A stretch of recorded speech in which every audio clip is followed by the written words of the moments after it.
Good afternoon. Good morning.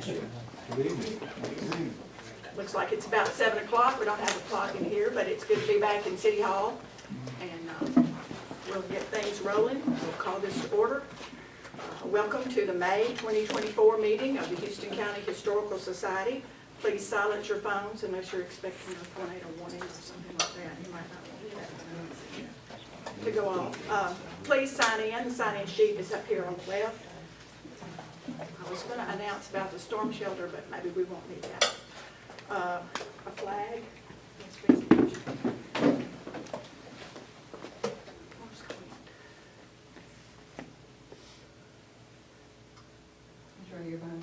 Clint, could you lead us in pledge to the flag?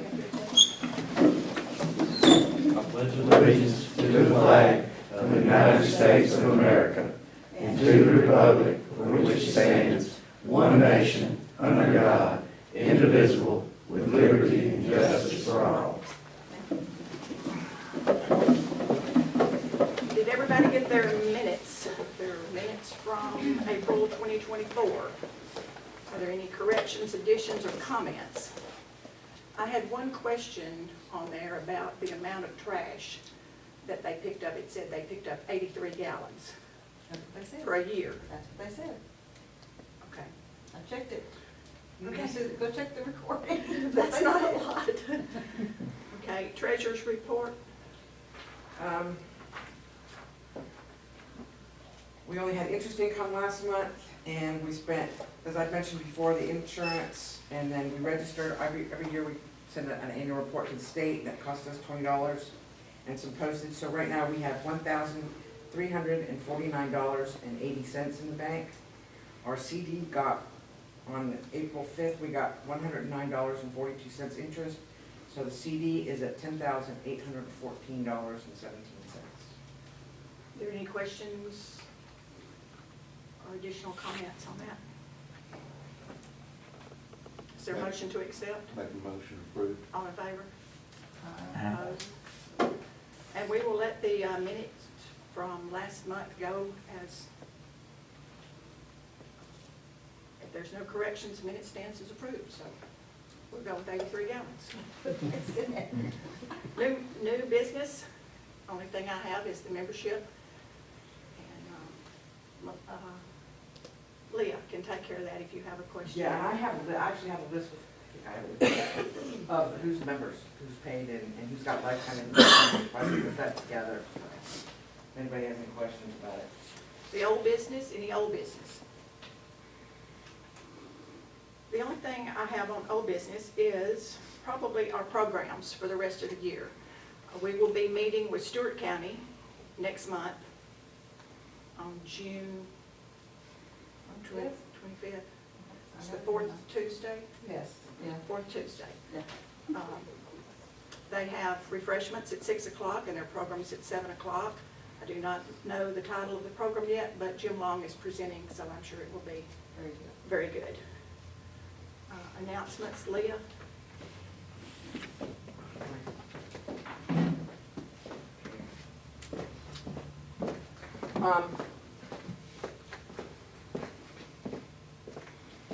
As many of you know, my husband is the post commander for the American Legion post here in Houston County.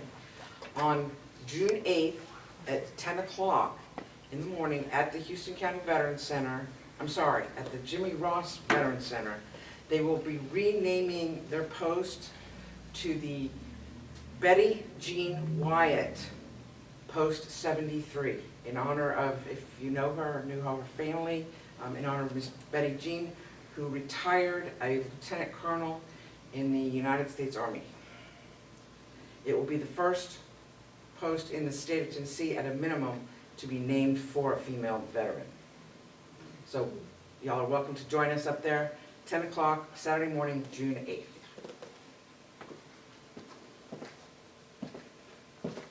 Melissa, you have any archives business?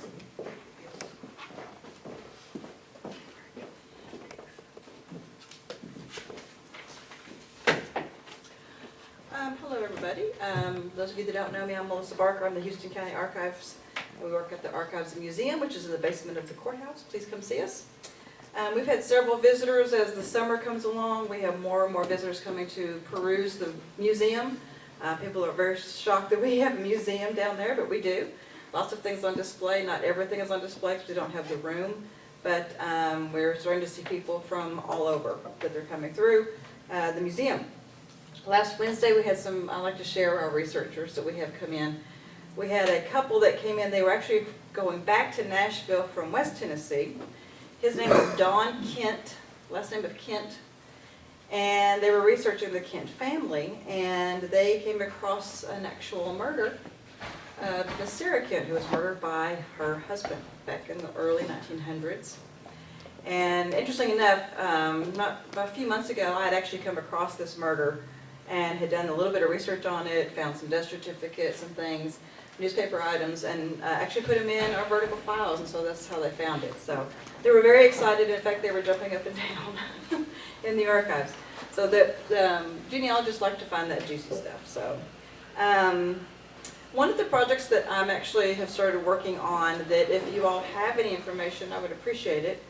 I was actually contacted and to do some research on a Philip Marable, who was the grandfather, I don't know if it's great-great or great-great-great-grandfather of Sammy Marable. You all know Sammy here in Erin. And he was in the U.S. colored troops during the Civil War. And those are Union regiments. So I did the research. I actually was able to get his pension file from Washington, D.C., and that made me wonder about other U.S. colored troops in our area. Granted, Houston County was not a county at the time, but we had people who either were born here, who lived here, or came from other places and then died here. We have 3 of these men buried in the Erin Community Cemetery. And so I've been researching them. One of them is named Bradley Dobbins, one is Jerry Wheeler, and the other one is James Edmund Hughes. So I've been gathering their service records. I'm going to be ordering their pension files. Fantastic records. Many people don't realize a lot of African Americans served during the Civil War in these Union regiments. So if you have any information on that or know some family members of these, I would really like to talk to them. One of the other projects that we've been working on, many of you may or may not know that the library for many years had a genealogy room. And because due to the fact that they needed more space, they dismantled the genealogy room for offices, but they did not get rid of anything. Everything that was in the room was transferred to me in the archive, which included all of the genealogy and history books. So we've been able to catalog these books and periodicals that we have in the archives. So we have books on the history, of course, Houston County.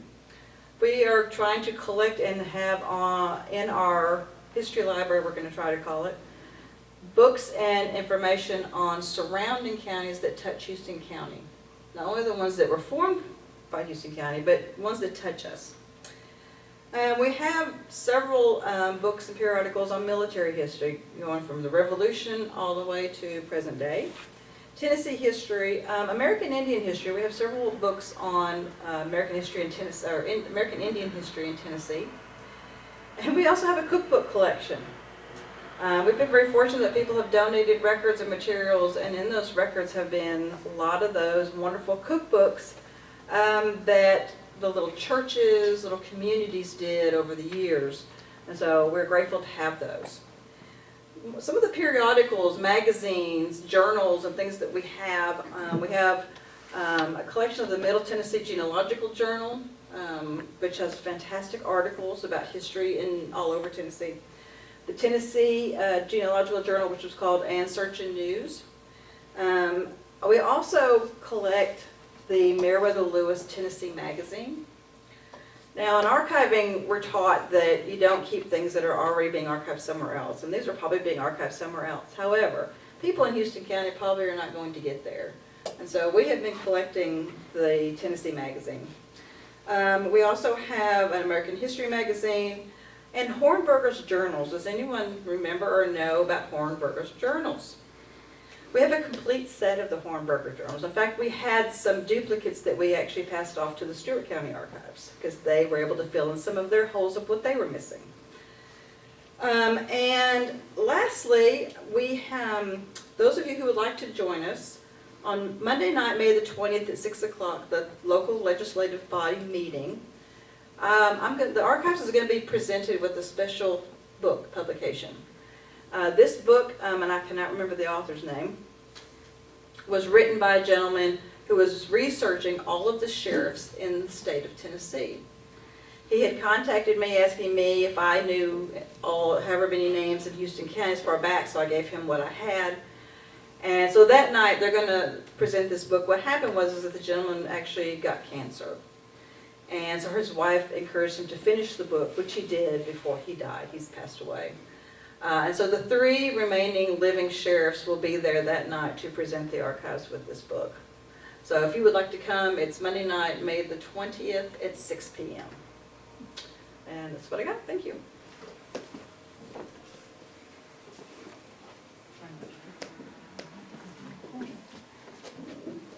Okay. Now to have the program that we have all shown up for, and thank you all for attending. Ron A.Tumelson comes to us from Stewart County, Tennessee. He was trained in cultural history. He holds a BA from the University of California, Santa Cruz, and a PhD from the University of Alabama. He taught English at the universities in Alabama and Texas. His scholarship has been published by Cambridge University Press, Oxford University Press, and Rutledge. Currently, he is working on a guidebook to the ironworks in Stewart and Houston counties, as well as a longer study of the local iron industry. Future projects will include steamboat and railroad activity in the area. This evening's presentation, Railroading Stewart and Houston counties, stems from his research on the iron industry and the points of contact between the 2 counties. Dr. Thomas.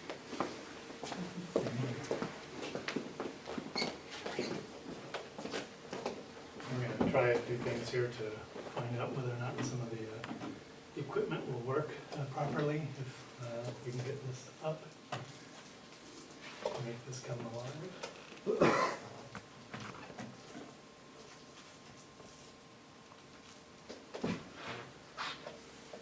Is this asleep? Do we need a power button on this? Yeah. I'm on automatically.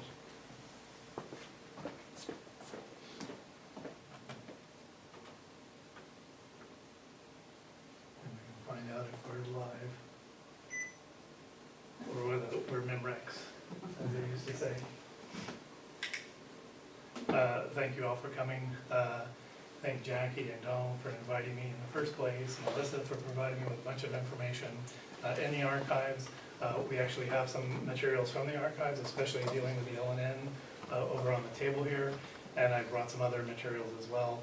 Part of this specific project on the railroads had stemmed from my work on, so let me get this full screen. Let me get this.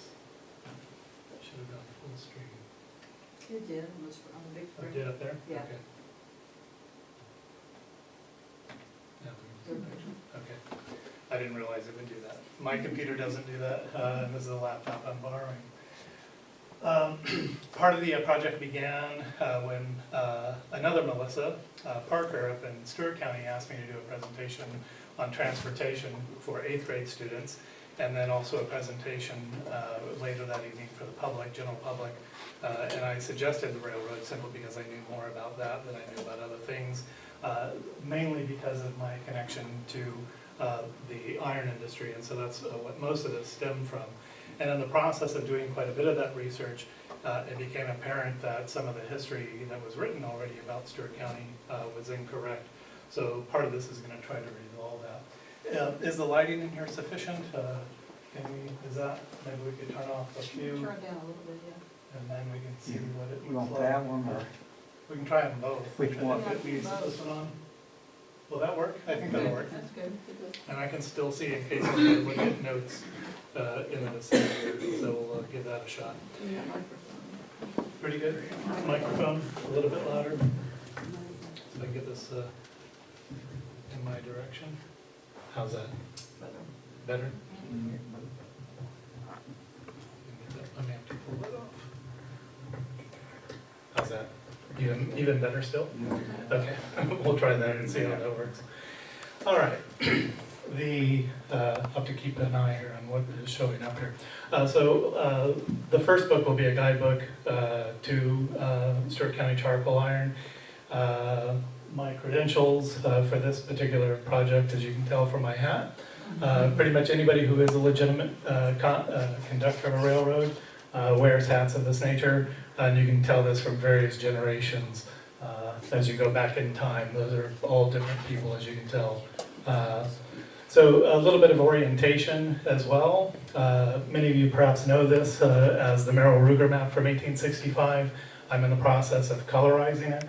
Right now you can essentially see the rivers fairly well, and in red are the furnaces, forges, and Cumberland Rolling Mill. You know where most of these places are that we'll be talking about this evening, so Cumberland City, Erin, Tennessee Ridge, McKinnon, and Danville. And then, for the northern part of the area that we'll be talking about, Stribling, north of Danville, about 6 miles, Carlisle, Bear Spring, and then briefly a reference to Bumpus Mills, just to kind of give you an orientation here in terms of where we are geographically speaking. So some of the precursors for the railroad. Cumberland Iron Works, late 1840s to late 1850s. We are told that they are using small cars drawn by mules to convey the ores without transshipment over a cast iron railway of cheap and simple construction. We're told that the materials, like I said, are being utilized with mules here to haul this material over an inclined plane to a long boat, which is employed to float them to the north bank. They're taken up by a similar plane to a railway half a mile long leading to the furnace. And that's all the further that we know specifically about them. But just to kind of put this into context here, and I can see if I can try to use 3 hands that I was given.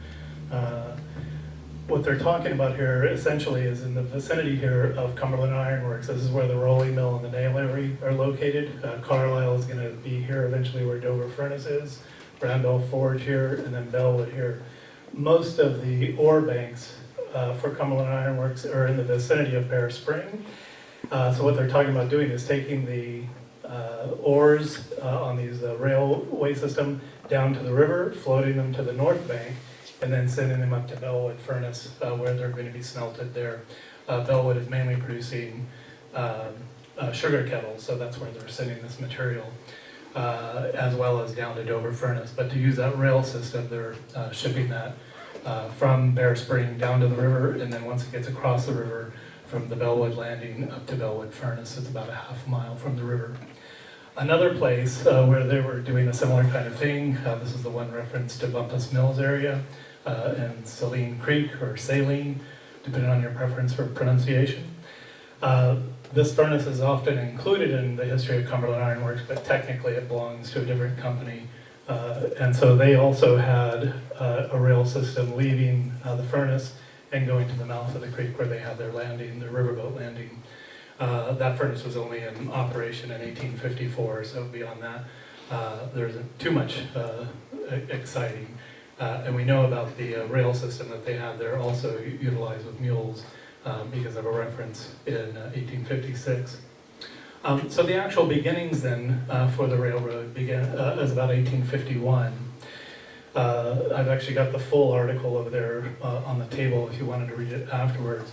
But this is an article in a newspaper that tells us some of the individuals who are interested in getting the railroad to come here into Stewart County.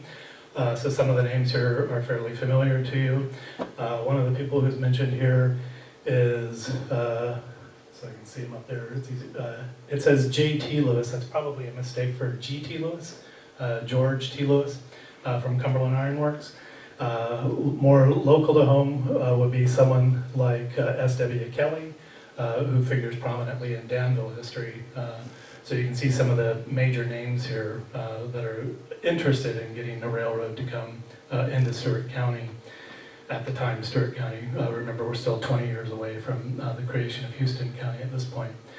In 1853, There is another newspaper article that's published. The Memphis, Clarksville, and Louisville Railroad has already been chartered by this point. So in 1853, we still have some of the same names as before. There's Cherry, Rice, and Kelly, but we also add people like Samuel Stacker, Christopher Dudley, Scarborough, Bayless. And what their concern is, they would like to see this as well, but they want the railroad to come through Paris to Dover. Then once it crosses the river, head down to Lafayette, and then over to Hopkinsville. So that's their hope, that's their expectation for this rail system, is to come through Dover and then head off into southern Kentucky. There is a map from 1861 that actually shows the projected railroad on the northern side.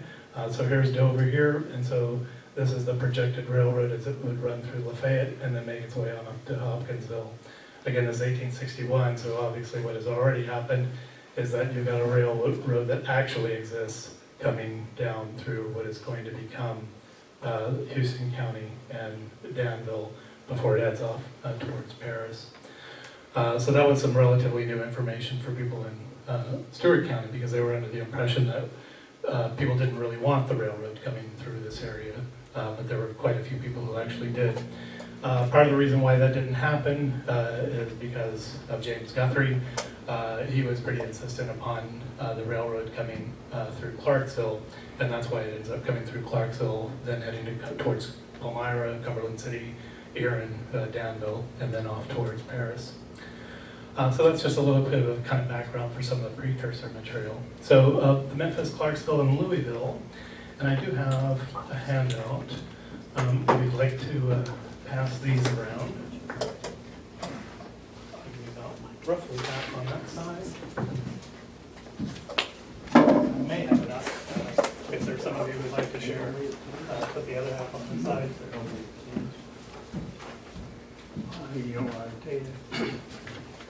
So like I said, 1852, it's chartered. Construction begins in 1854. The line is completed between Paris and the state line by 1861 and down to Memphis. And considerably damaged during the Civil War, enters receivership under George T. Lewis, repaired, and then ultimately ends up getting purchased by the L&N. So that's a kind of brief overview, and you have that on your handout. Railroad directors in 1854, some of the names here will probably also be familiar, such as Broadus, George T. Lewis again, Thomas Wisdom, Joshua Cobb. Several of these individuals are involved in the iron industry. Joshua Cobb, for example, was originally invested in Rough and Ready furnace. This is east of Indian Mound. Then he becomes involved in LaGrange furnace. They build Eclipse furnace, and he also, with his company, they end up buying Clark furnace as well. So that's Joshua Cobb. You guys know a little bit about W.J. Broadus, thanks to publications such as this, earliest newspaper and editor. He was also probably instrumental, at least from a legal perspective, as the kind of legal father of Houston County. Broadus was the one who made some of the arguments in the state legislature to make Houston County happen. 1857, some more names. As you can see, there are some familiar ones here. Broadus is still here. George Stacker is here. This is the son of Samuel Stacker. This should be Mumford, W.B. Mumford, who's also involved in LaGrange, Eclipse, and Clark furnace. And W.A. Quarles is another individual here that we can spend a little bit of time just briefly. That's a couple of images of Quarles. The one on the right is probably a replication of the one on the left, just with a different uniform. Quarles becomes one of the presidents of the railroad itself, of the Memphis, Clarksville, and Louisville Railroad. This particular bond has his signature down here at the bottom. Just something that was just pulled off the web just as an illustration. They did get some money from the state of Tennessee, but a lot of the railroad was paid for with bonds. Not everybody, of course, was happy about having the railroad come through, at this point, Stewart County. This is just a screenshot of some of the legal cases. that have been filed, so you'll recognize a lot of these last names here. Nichols objects to a railroad being built on his land on Wells Creek. Largent, Lockhart, Macaulay, Lewis, Thomas. Essentially land disputes, petitions, all of these are cases brought against the Memphis, Clarksville, and Louisville Railroad. Eminent domain, right? That's supposed to be the answer. So there are some people who wanted it, but there are quite a few people who are unhappy with the consequences and what actually transpired.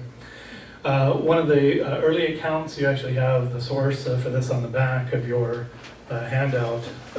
You can see on the back there at the bottom.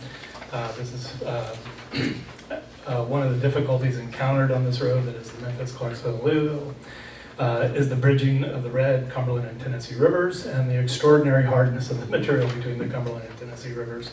That's us, right? We're the extraordinary hardness. The land. Bridging the rivers is one problem. Digging through the land would be the other problem with the limestone, etc. But that's an account that we have in the 1850s of the railroad.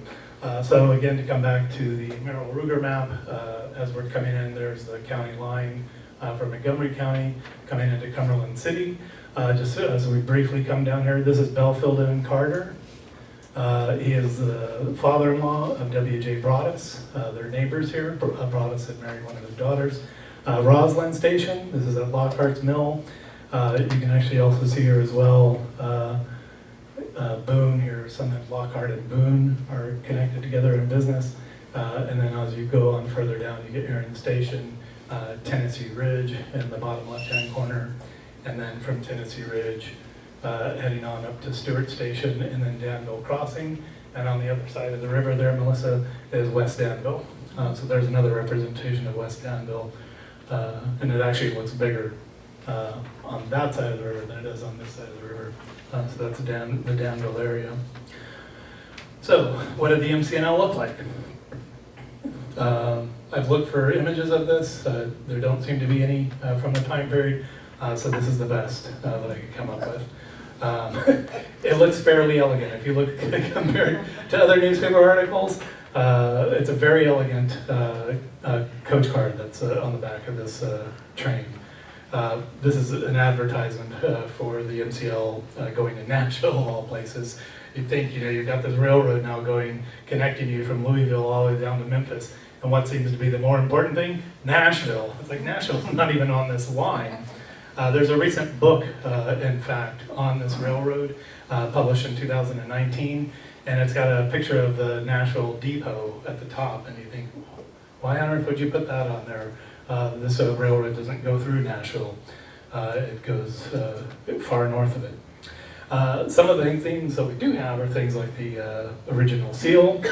This was from reproduced in a thesis that you can find online from Austin P. I think 1959, his last name is Winters. You can read a little bit about this railroad from him, from that master's thesis, and he reproduced the seal here for us as well.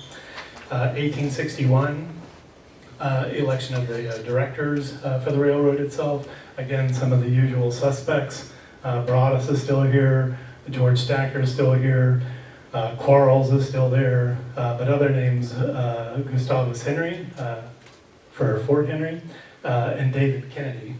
So we can, whoops, there we go. So there's an illustration of G.A. Henry. And if you were in Dover back in February, this is the other illustration, or at least one of the other images that we have of David Kennedy, mainly from Clarksville, important banker there. So at the time of the Civil War, we're told that the Memphis, Clarksville, and Louisville were not able to meet interest promptly upon the bonds granted to the said company. So a big part of the problem is that the bridges upon the road were all destroyed, excepting one permanent and one drawbridge over the Cumberland River. The greater portion of the trestle on the line of the road and the roadbed itself has been greatly injured during the past 5 years during the course of the Civil War. So that becomes a fundamental problem that needs to be fixed. The person who's writing this is George T. Lewis. He's the receiver for the MCL after the Civil War. Cumberland Iron Works effectively comes to an end at the time of the Civil War. The rolling mill is bombarded, Bellwood furnace is destroyed. So there is, as it is put in a telegram, Cumberland Iron Works in ashes. So at this point, he's getting out of the iron industry. He is not a member of the Wood Yateman and Company that gets formulated afterwards. He goes off to do other things. One of those things that he ends up doing is he becomes the receiver for the MCNL. His son, Eugene Kastner Lewis, was born at Cumberland Iron Works in 1845. He comes to work for his father for a brief period of time at the MCL, and then he goes off to work for the LN afterwards. His training is as an engineer, civil engineer, so he is responsible for the LN and establishing new railroads after the Civil War. I guess more importantly, perhaps 1897 for the Tennessee Centennial. He's one of the major figureheads behind that centennial celebration in 1897. In 1870, railroad directors, again familiar names. David Kennedy is still there, G.T. Lewis is still there, George Stacker is still there. Henry Hollister shows up. Hollister dies the next year. Felt appropriate to mention him given our proximity to Hollister Field, right? But there's Henry Hollister.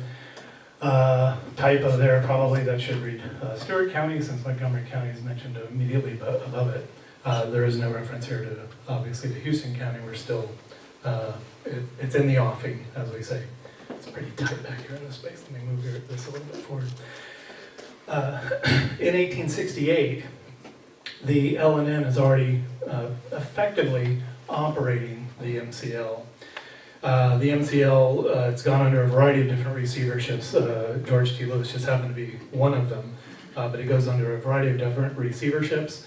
By 1868, the L&N is assuming all of the risk, and they're collecting passenger fees, they're collecting freight fees, but they're clearly running in the red. But they're have been keenly interested in acquiring the railroad, and they will, of course, do that the following year.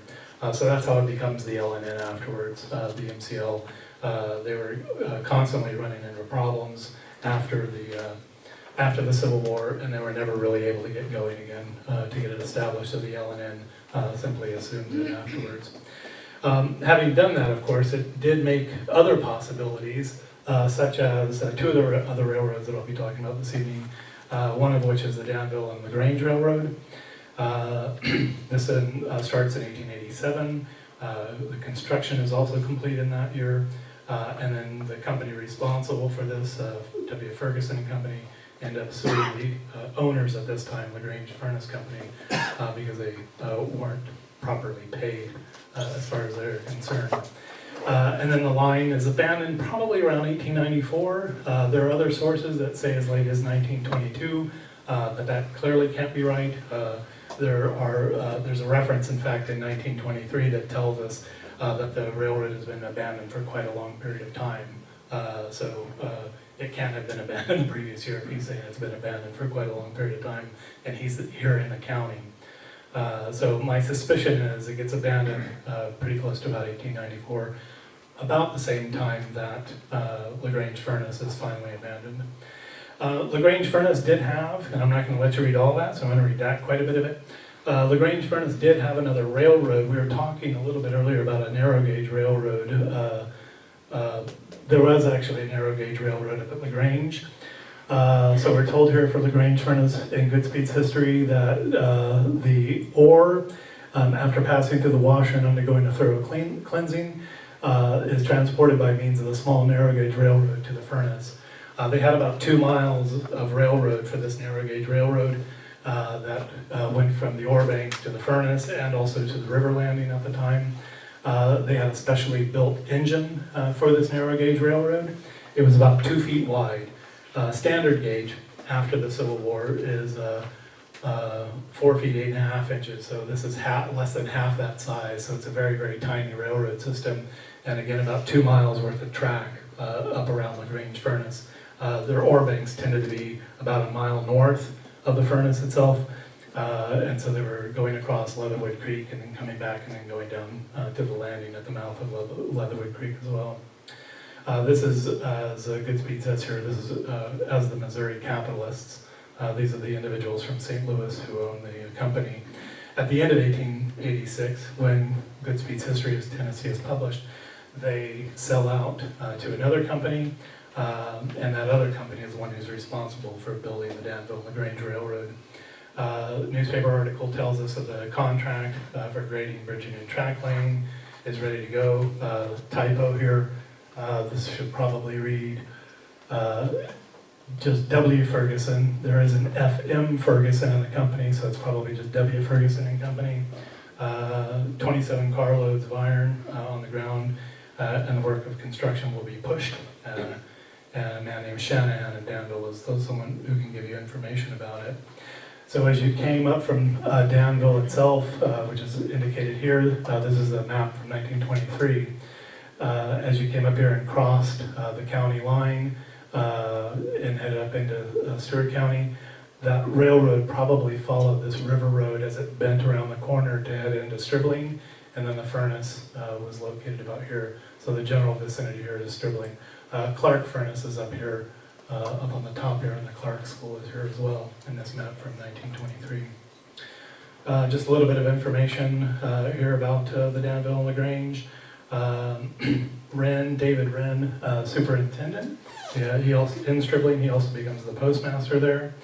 And so we're told here that the train leaves Danville for Gayfried Mills. Anyone? Does that sound familiar to anybody? I think it's a mistake.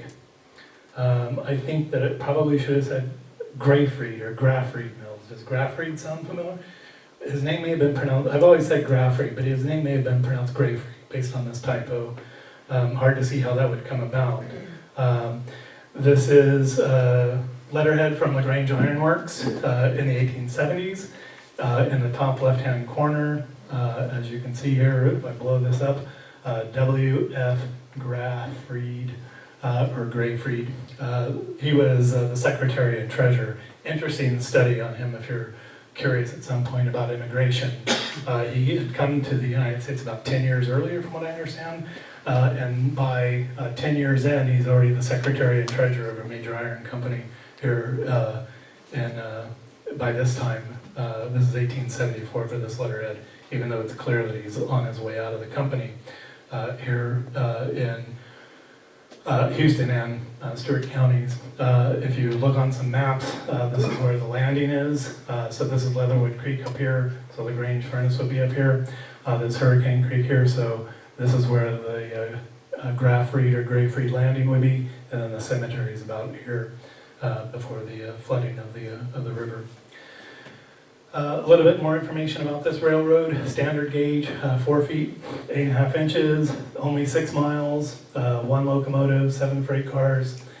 This is, like I said, Wren is still there as well. Most of this is happening under the Warner contingent. Some people call it the Warner interest. This is the Warner interest that's responsible for this particular railroad.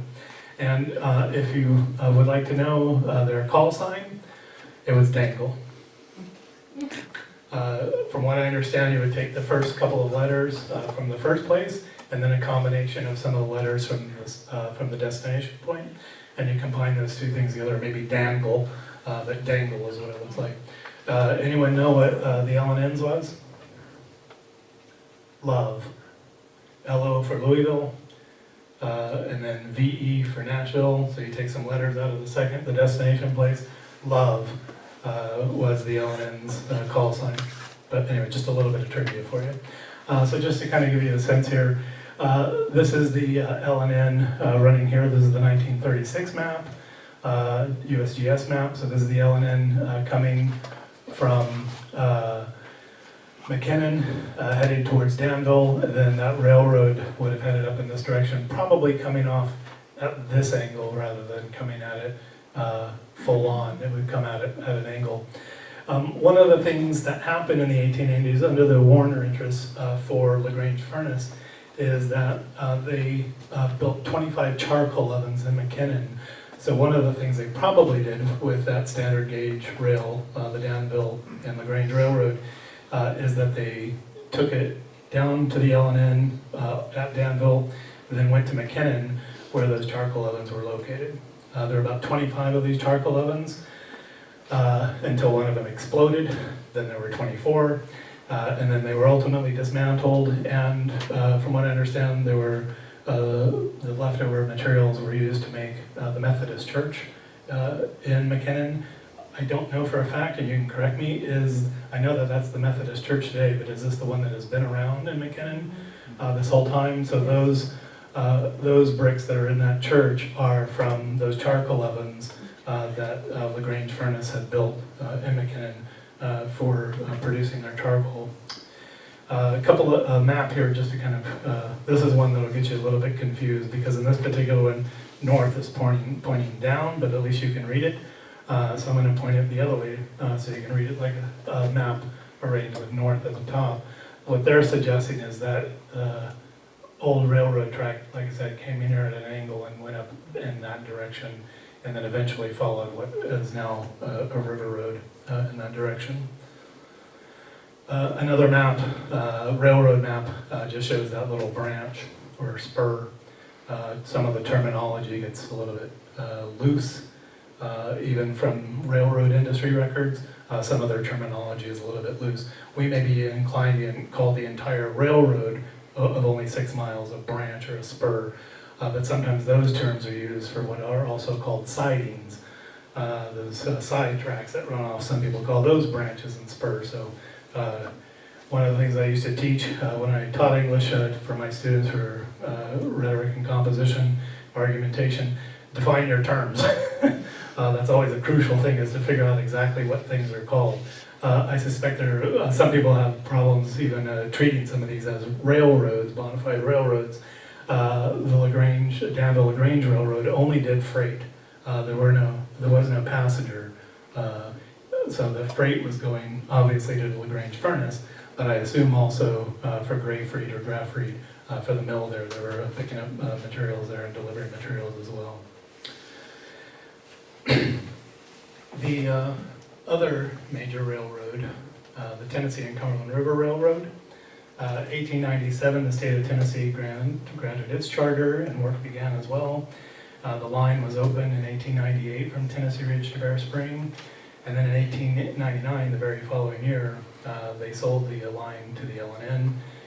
It was abandoned about 1917. Rail was being torn up in 1921. And then Dover Iron Company established a pike on the old railroad bed in 1924, the last time that Dover Iron Company began operations in Carlisle.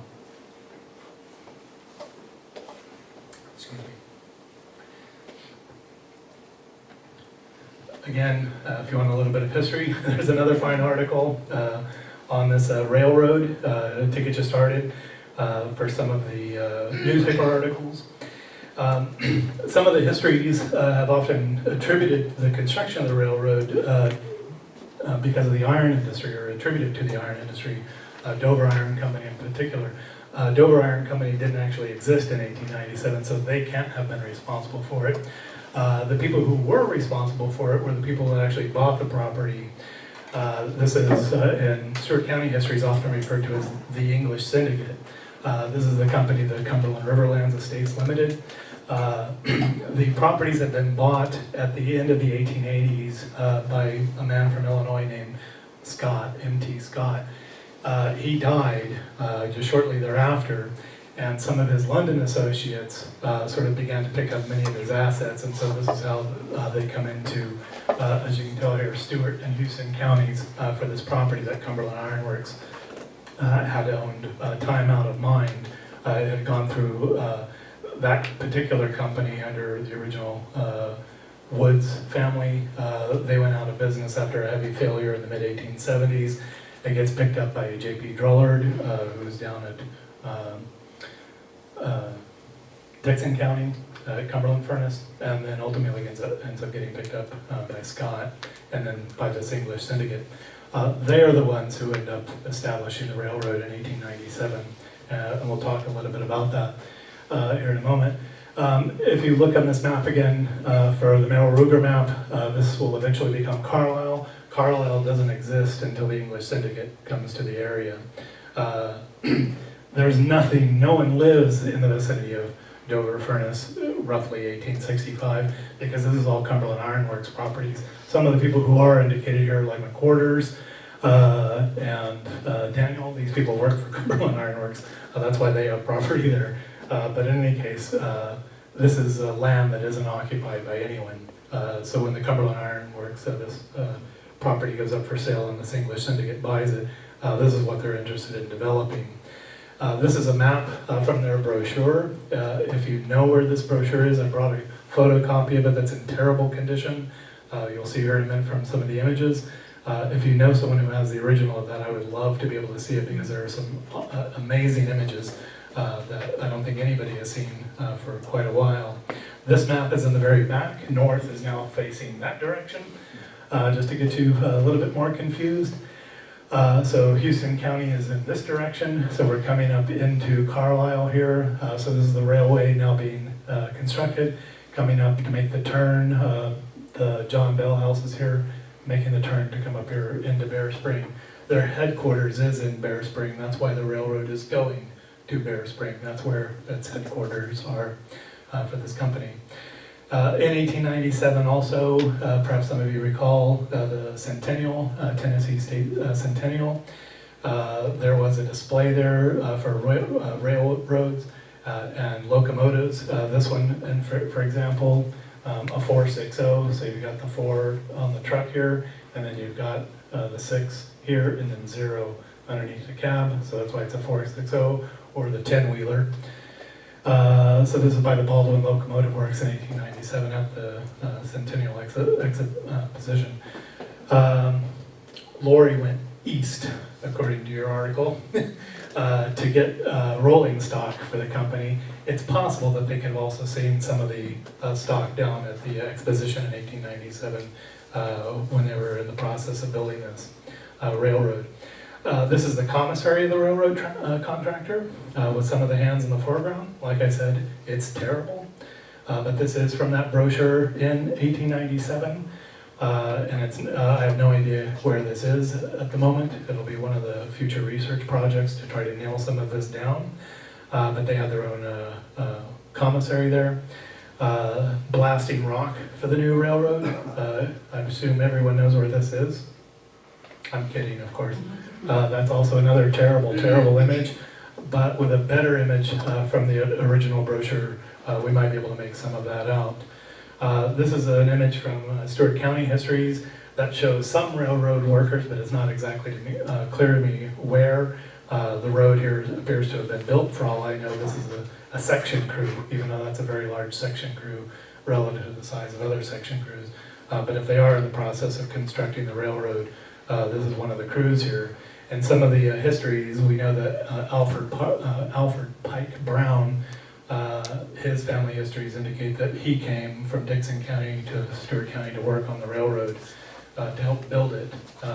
And if that family history is accurate and correct, then that may be one of the few faces that we could be able to pick out of the crowd of individuals here.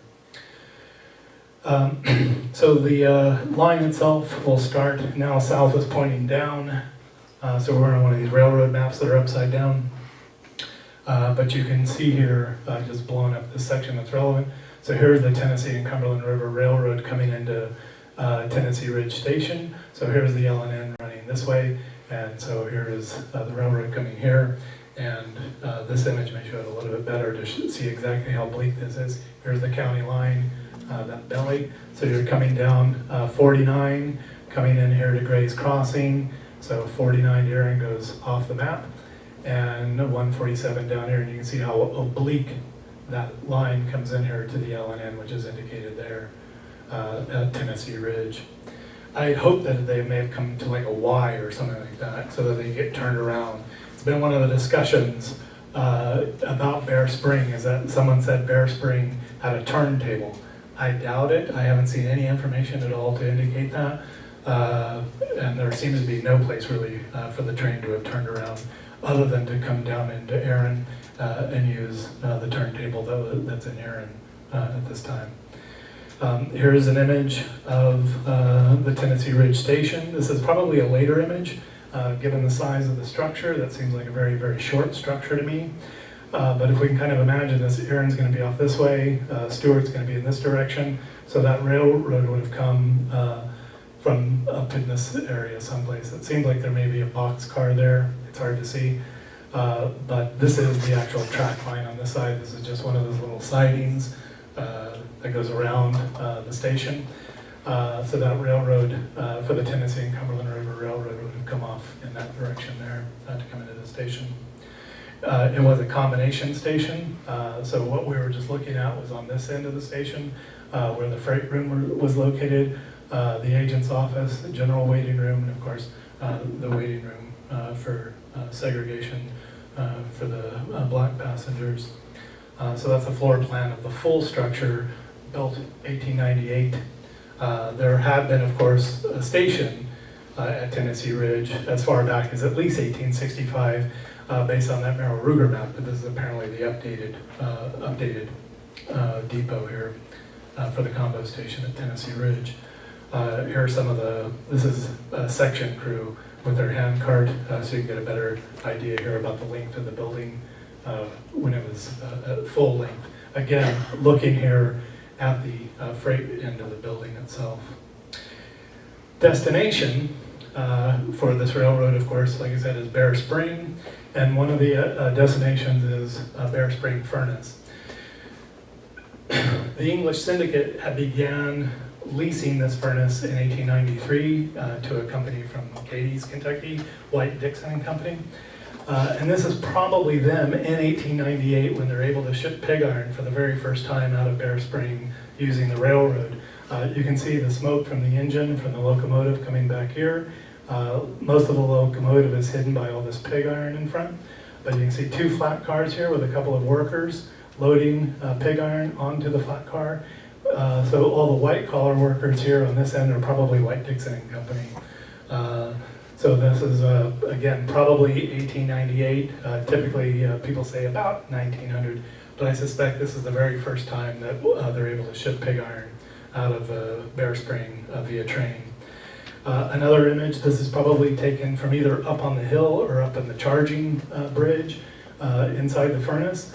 Looking down, you can see the railroad track kind of running here, so the furnace will be off here to our left. More pig iron, cords of pig iron just stacked up here. The original photograph here identified this as Hart's Store, H-A-R-T-S. There's actually Laurie Hart from Aaron, named after John Laurie, one of the guys in the English Syndicate, and probably, I assume, connected to this Hart family as well, but I haven't researched that, but I assume he is. But that was Hart's Store there, identified as Hart's Store in Bear Spring, and you can see some of the other development there as well. There is clearly a road here in Bear Spring as well as the railroad, so there is more you can see here on the track. As we're coming up from Carlisle, making the bend to go on top of the hill into Bear Spring, the furnace is there, hotel is here. There's a church here now. There was a school there. This is the ferry down here on the Cumberland River at South and North Cross Creek. This map is from a better brochure that we have. The map is dated from 1906. If you're interested at some point, Jim Long, I've made a copy for him, and you can see it up there at the archive in Dover. Very well detailed. It gives you a sense of the number of acres in a particular lot, and it numbers the lot as well, so it's a pretty amazing map. Obviously, none of this stuff is for sale. By this point, Dover Iron Company has bought Bear Spring and Dover Furnace outright. But the railroad itself, to back up just slightly, we're backing up here to about 1898, about its chartering, about the individuals. So there's Lori here. Joe Ferguson as well have been enticed to come back. Other people, like I said, this is a London company essentially. Laurie just happens to be living in Bear Spring at the time, but even their banking is situated in England. One locomotive and 10 freight cars and 1 passenger car at this point. Some of that will fluctuate and change as the years go by. But that's essentially This is from railroad industry records, either Moody's or Poor's. I don't recall which off the top of my head. Here's another magnificent image of the sawmill, the company sawmill. Again, the company here is the English Syndicate, not the iron industry. This is their sawmill. It's probably the same sawmill as this when another brochure was produced about 9 years later. And a different company is owning the property at this point. This is Cumberland Riverland Company as opposed to Cumberland River Estates Limited. And you can see here the railroad track running in this direction. So this is the company sawmill, 3 miles from Bear Spring. Again, Bear Spring is always the point of reference here because that is where the headquarters are located. So we're about 2 miles outside of Carlisle at this point. Here's another image of the Tennessee and Cumberland River Railroad with Tom McKinnon here, standing up on the top. It's fairly hard to see that, but they're loading railroad ties about 1900 into the boxcar here. One of the things that the English Syndicate had wanted to do, they did want to develop the iron industry, but they also wanted to develop the timber industry on the property itself. And so having railroad ties produced, having staves produced, spokes produced, whatever you could produce, handles, they were interested in developing it all. As you can tell from the handout, as I suggested, they sold the line to the L&N in 1899. And part of the reason for doing that is they wanted to build a spoke factory in Carlisle, which they eventually did. My great-grandfather is sitting right there in this picture of the workers at the spoke factory in Carlisle, and you can actually see the railroad track right here. This gentleman is sitting on the track itself. So they started this spoke factory in 1899. My great-grandmother said when they got down there, the houses that the company had built smelled new because they were new. Lori was given power of attorney to sell the railroad in January of 1899, and within, before the end of the month, the L&N snatched it up. We can actually see that from this railroad industry map here that specifies that's L&N property now. The actual L&N, of course, is down here. But this is now another one of their properties for the Tennessee and Cumberland River Railroad. And as you can tell here on this map as well, the Danville and Stribling connection is gone. Sometimes the absence of things can be good evidence as well. It's still there as a memory, but on this particular railroad map, it's a clear indication that this particular line from Danville to Stribling has been removed. So this is potentially, well, this is the spoke factory where he worked. This is potentially the spoke factory. I say potentially because I'm not entirely sure. Stewart County histories typically regard this as Dover Furnace, but it is not Dover Furnace. There's nothing about this structure that says that it's a furnace. There aren't any chimneys. So if this were a furnace, it would burn to the ground because there's no place to allow the heat to escape. This has been a kind of a problem for me now for a couple of years that I've been working on. It may be the spoke factory. As this previous image suggested, the spoke factory is very, very close to the railroad tracks. This structure is very, very close to the railroad tracks. You can see this car in the background kind of bends around. It's quite easy to see that someone could be sitting on one of the rails in that photograph. But there are other problems with the image as well.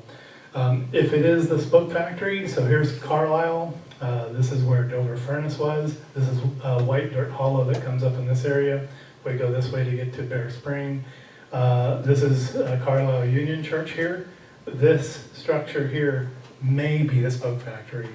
The houses that the company built was on this side of the tracks. There are about 15 row houses that were built on that side of the tracks. So one of them was still standing, the one that my great-grandfather and great-grandmother lived in, still standing until the late 1970s. I actually went there in 1968, but I was several months old and I don't recall a single bit of it. So, but in any case, it was still standing. We have pictures of them, and there may be others as well. Railroad industry information again. Lori here, Leach from Clarksville, Joe Ferguson is still here. So by this point, this is 1904. We're coming to the end of the English syndicate. They're going to be selling the properties in the middle of the following year, 1905.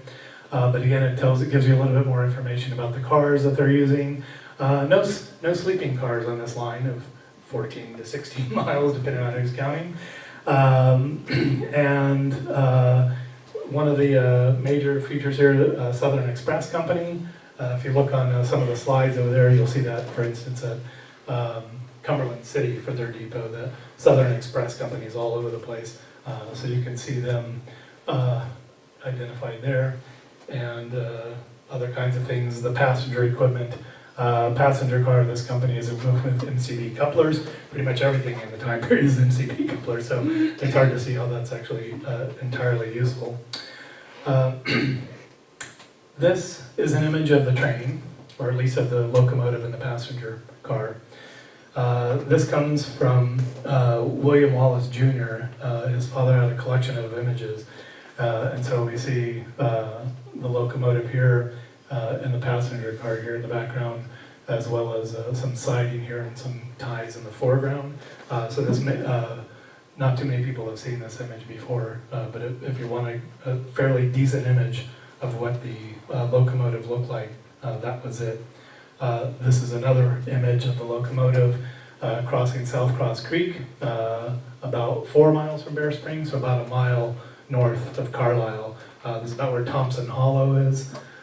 So there's the locomotive and a boxcar in the back.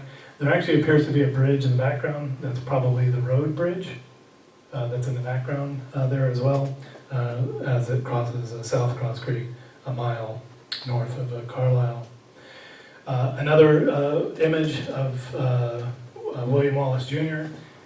His father had identified this individual here as John C. Rawls, involved in Dover Iron Company from close to the turn of the century to the last time that Dover Iron Company operated in 1927. And this individual here was identified as William Wallace Sr. No one else, as far as I know, has been identified yet.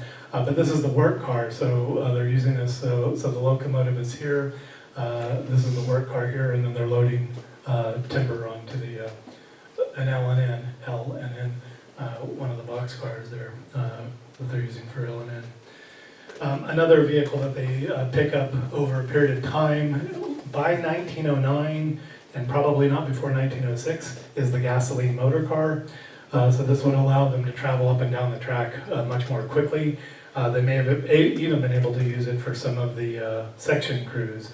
Motor cars tended to replace those hand cars, because they found out that workers really got tired when they're out there working on the railroad. It was hard to get back home. You can imagine at Tennessee Ridge, for example, if you're going down the hill and you have to go back up the hill at the end of the day to get back home. So they found that workers wouldn't work as long because they knew they had to conserve energy to get home. And they were, this was a possible solution, was to create these speeders or motor cars. This one seems pretty elegant for some of the speeders that I've seen. So they may have mainly used it for employee transportation. Don't know of anybody who, in here except this individual. That's clearly Charlie Chaplin. Right? Clearly.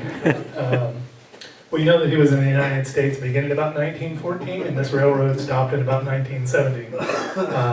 So for some of you watching on YouTube, you'll go crazy with this slide to know that Charlie Chaplin was somewhere between Bear Spring and Tennessee Ridge when this photograph was taken. This is Dover Furnace. This is not Dover Furnace. So this, whoops, let me go back. Got to get my arrows correct here. So this is Dover Furnace. Chimneys in the background. This image was taken close to about 1906. Again, from the brochure for the Cumberland Riverland Company. This may be Laurie standing here. He's actually in quite a few of the other photographs as well. Even though technically he's a member of Cumberland Riverland Company, he's not necessarily a representative of Dover Iron Company, although he was affiliated with them for a period of time as well. But he's in most of the photographs. The sawmill, he's in that photograph, as is his dog. People tend to remember him for for some of his habits, personal valet, tennis courts, buying whiskey by the barrel. But I think also we should emphasize his dog at some point, because he did seem to have a fondness for having that dog with him in many of the photographs. So again, you can tell these two structures are just not even close to the same thing. I have images of them back there on the back table as well, if you'd like to see. One of the things that sort of tipped me off about this not being Dover furnace, even though some of the Stewart County histories have said that it is, was the locomotive here in front of it. Because that locomotive and that locomotive are quite clearly two different beasts. They're not even close to being the same thing. This looks like an 8-wheeler, the American style, predominant throughout the end of the second half of the 19th century, began to be replaced in the 1880s by 10-wheelers. And this is a 10-wheeler here. We'll flip that. So you've got 4 here, 6 here, and then 0. So it's a 460, which makes it a 10-wheeler. This is Baldwin Locomotive Works here on the bottom, and this may be a Baldwin as well. As you can see here, the bell and the bell match up, the chimney and the chimney match up, the sand dome and the sand dome match up, and then the steam dome and the steam dome match up as well. So pretty good guess to say that this is probably a Baldwin locomotive that was being operated by the Tennessee and Cumberland River Railroad. And again, it's just not that. The other thing, it's hard to see on this particular image, but there is a coupler on the front end of this locomotive. There is not a coupler on the front end of this locomotive. This locomotive is only going to be used for pulling things. It will not be able to push things.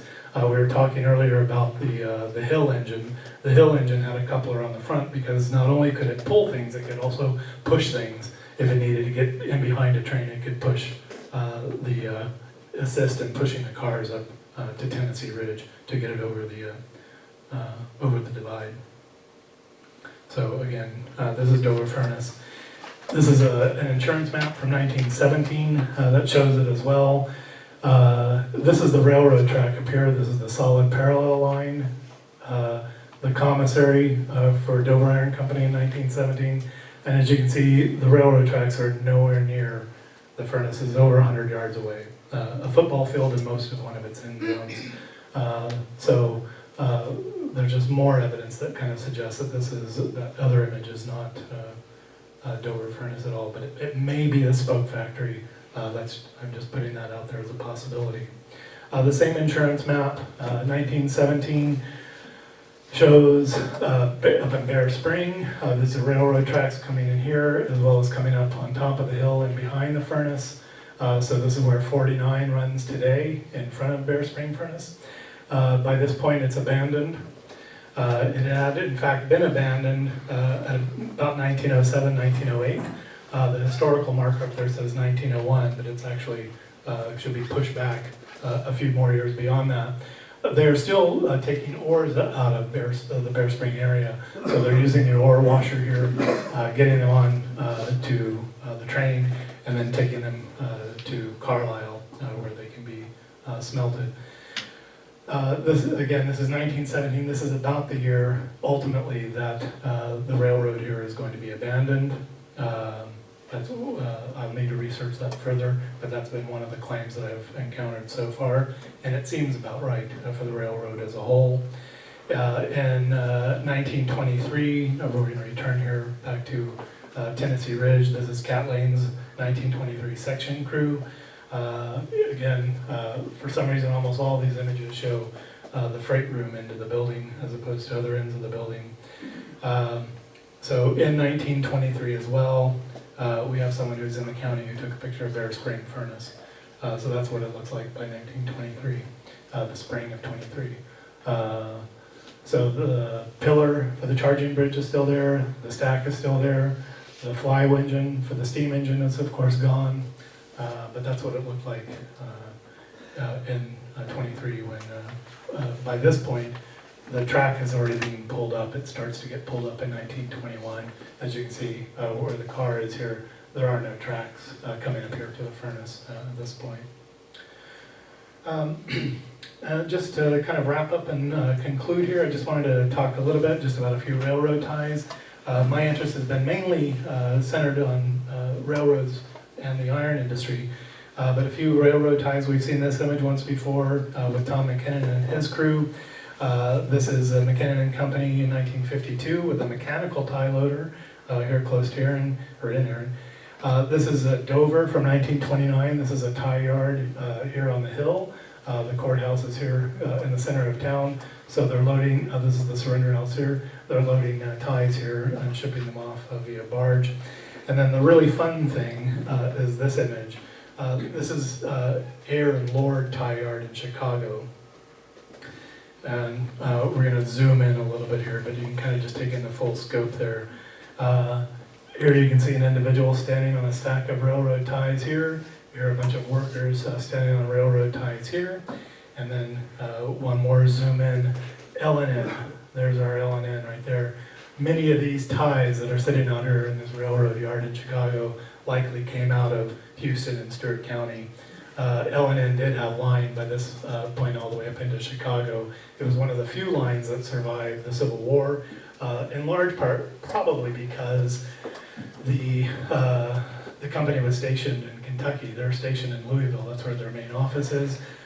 Kentucky's neutral at the time of the Civil War, so their finances remain mostly intact, and this is how they're able to survive. One of the few railroads in the South to survive after the Civil War, and then begin to extend and expand and consolidate and purchase other lines as those other lines go belly up over the years. That's all I have. There are plenty of other things we could be talking about. Like I said, we've just scratched the surface. We could be here for days. Just talking about it's like the railroad itself. There are so many sidings, so many branches and spurs.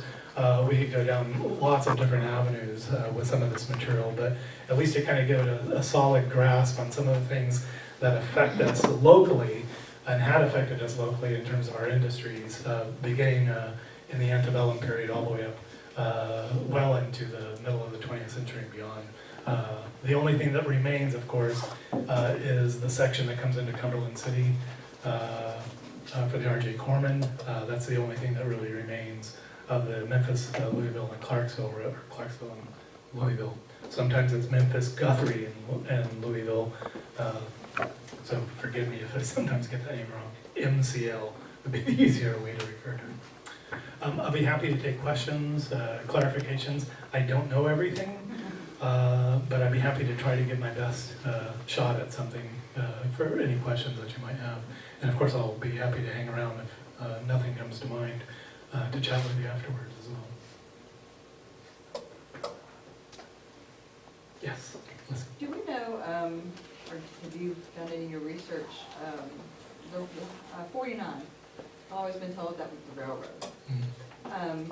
Since the railroad was, and it is today, how much has it changed? As far as, can we say that that is the railroad track? I don't know. 49 existed simultaneously with the railroad, if that helps. Yeah. So there was a road. My grandmother, for example, did not take the train from Bear Spring. They left Dover to go to Carlisle, 10 miles away. They did not, when they got to Bear Spring, begin taking the train. They continued on the road that paralleled the train, the railroad tracks, all the way down into Carlisle. And that Highway 49 was named. So we can actually see it before Dover Iron Company in 1924, before they create the pike. It's probably the pike that became the foundation from mainly Carlisle south, for sure, because they established the pike on the old railroad bed. They were using a fleet of trucks to transport pig iron from Dover Furnace, beginning of 1924 to the beginning of 1927. They were using a fleet of trucks to come down to Tennessee Ridge, where they would then load the pig iron onto flat cars at that particular point. Ira Bell says that part of the highway you could feel where every one of the railroad ties were, so he says, a bit bumpy. If that would suggest that there are good portions of it that in fact are right on top of. But there was adjacent to it a 49. You can actually see this on some early maps. Some maps that date from the late 10s, 1910s, that you can see a reference, or you can actually see where it says 49, but it's not being developed. Some of this is under Austin Peay as governor, so you can correct me on the dates here, but it says, look at all the stuff that he's developing in the state in terms of the roads, and this is one of the areas that is not, 49 is not one of those that's currently being paved, but it already exists, but it hasn't been paved at that point. So good parts of it are, and bumpy originally. Another question on 49 Railroad. I've always been told, until recently, that Nathan Bedford Forest, after the fall of Fort Donelson, came up the railroad, which we say was 49. Until recently, I said recently, within the last 5 to 10 years, now people say that he turned at Carlisle. Do you happen to know? You mean when they break out on the? Sure. Well, apparently if he did come up the 49 doesn't exist. 49 doesn't exist at that point. Mm-hmm. But what probably does exist are the roads, the blue slag roads that Cumberland Iron Works had developed. We're told in 1859 that Cumberland Iron Works had 9 miles of the finest cinder road in all of Tennessee. So that would have been from Cumberland Rolling Mill there at South Cross Creek, where Cross Creek's Wildlife Refuge is. From there to Randolph Forge, so they would have gone through Bear Spring over towards Randolph Forge, which is on Lick Creek, and it would have also gone towards what would become Carlisle. I know where Forrest crossed the creek at leaving Dover itself, but where he ends up after that is hard to know, but a likely guess would be on that slag road. If I could figure out a way to get back through this as quickly as I can, if that's still showing, and we'll get back, trying to get back here, there we go. If on the Merrill Ruger map, if you look at the key, the dots and the dashes, this is part of that cinder road that comes and makes its way over to Long Creek. This is some of the headwaters of Long Creek. So it makes its way over toward Long Creek, then starts towards Randolph Forge. That same road extends here, and it also extends toward Dover Furnace, and this way beyond, and then it stops roughly here where I've cut it off as well. So all of that is part of that cinder road that J.P. Leslie mentions in 1859. That's part of that, the finest cinder road in all of Tennessee. So it's very possible, these are the best roads. And the roads, of course, at that time, we're told are terrible, both Union and Confederate forces saying this. So if he's trying to find a quick way out and he's going over land, that would be the best possible way to go, because those are the best roads in the county, best roads in the state of Tennessee, for that matter. And that's thanks to Cumberland Iron Works, that amount of slag that they produce, they just laid it for road beds, not just them, but other companies as well. So it's possible, it makes sense. Other people went on barges, but it depends on where and when he left the county, but if he's trying to get as far south as he can, this would be an option, certainly a good option. It's a good question, but I don't know for certain. Any other questions? Picture in the corner. The picture in the corner, back in the back there. This presentation really could have been about the life and times of G.W. Boring. George W. Boring came to Erin Station in 1886 on train. He spent time at pretty much all of the ironworks that are operational from the mid-1880s to their closing in 1927. So he worked at LaGrange Furnace. He was there when they built the charcoal ovens at LaGrange Furnace. So he probably rode the railroad on numerous occasions. He was a collier, so he may have been responsible also for those charcoal ovens in McKinnon. After LaGrange Furnace, he ends up working, I'm told, one of the sources I've looked at said that he worked for White Dixon and Company. That's the Katie's company that's leasing Bear Spring Furnace from the English Syndicate. After that lease ends, he starts working for Dover Iron Company, and he remains with Dover Iron Company until they closed down in 1927. There's also a photograph over there that shows some of his grandchildren in 1906. They are in Bear Spring. That photograph was taken in Bear Spring. They're on their way to the fair, and they're probably going by train. They're going to pick up the passenger train in Bear Spring, take it down to Tennessee Ridge, where they're going to meet the special train. If you go to the archives, and you should go check this out because it's pretty neat, there is a flyer that identifies the special train. That special train, some sources say that it came from Paris, others say it came from Big Sandy, but that special train went to Cumberland City, where, interestingly enough, John Laurie, our Englishman, with the barrels of whiskey, the dog, the valet, the tennis courts, he was the one who actually formulated the Stewart and Houston County Fair, 1902 to about 1906 or 1908, if those dates are correct.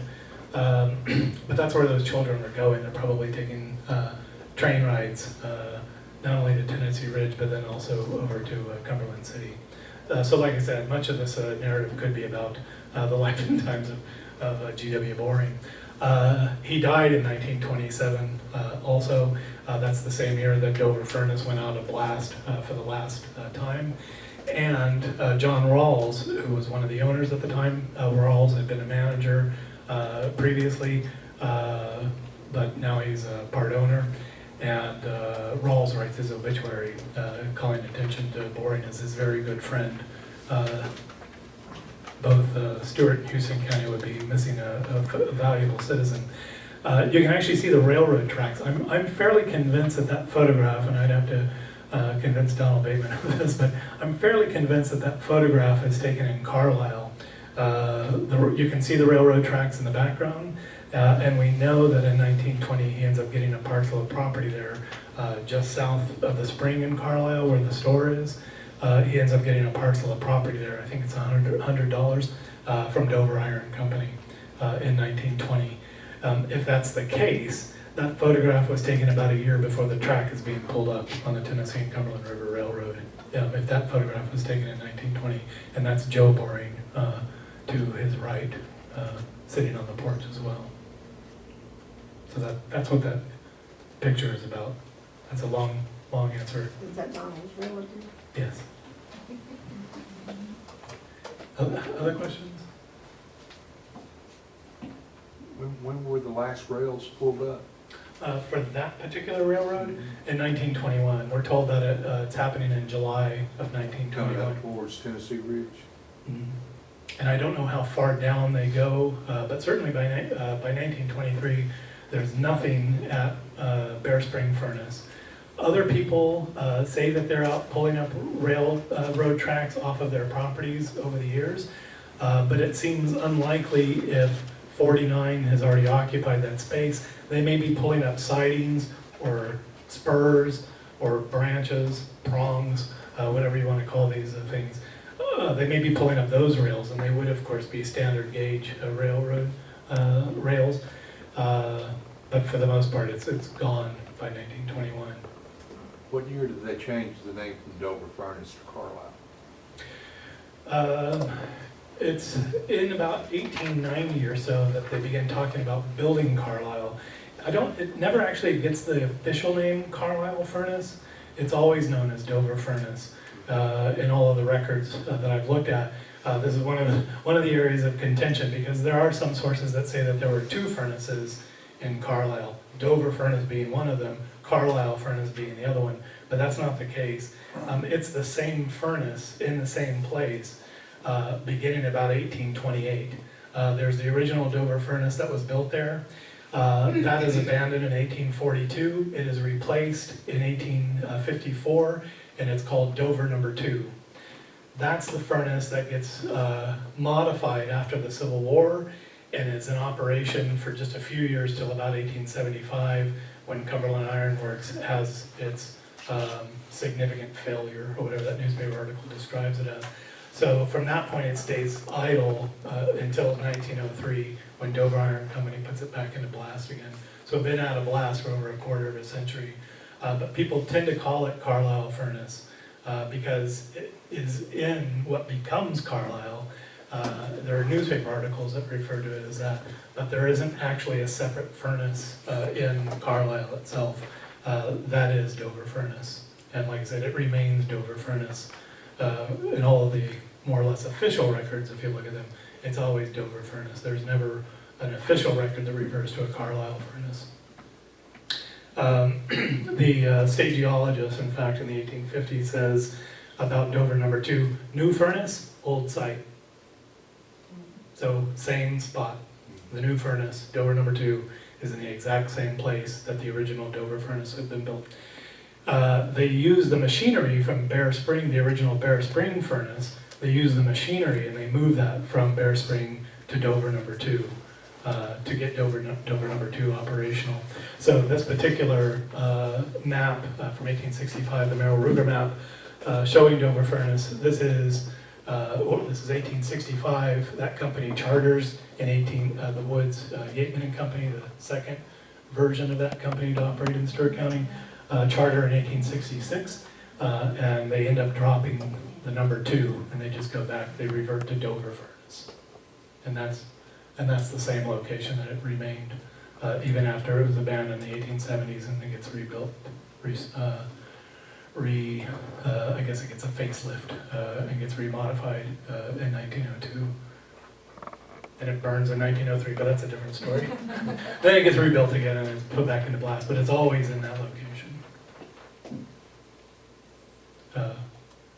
The longer book will kind of go into more of the details of the sources for that when I get around to it. I think I said it would coming soon. I should say about that guy, but coming eventually. Coming eventually. But it will, hopefully it'll be soon. Hoping it's this year. Any other questions? Like I said, I'd be happy to chat with you afterwards as well. Thank you. All right, yeah, thank you.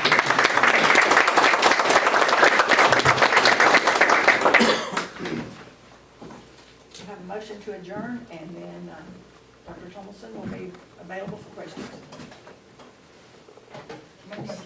Okay. I'll second.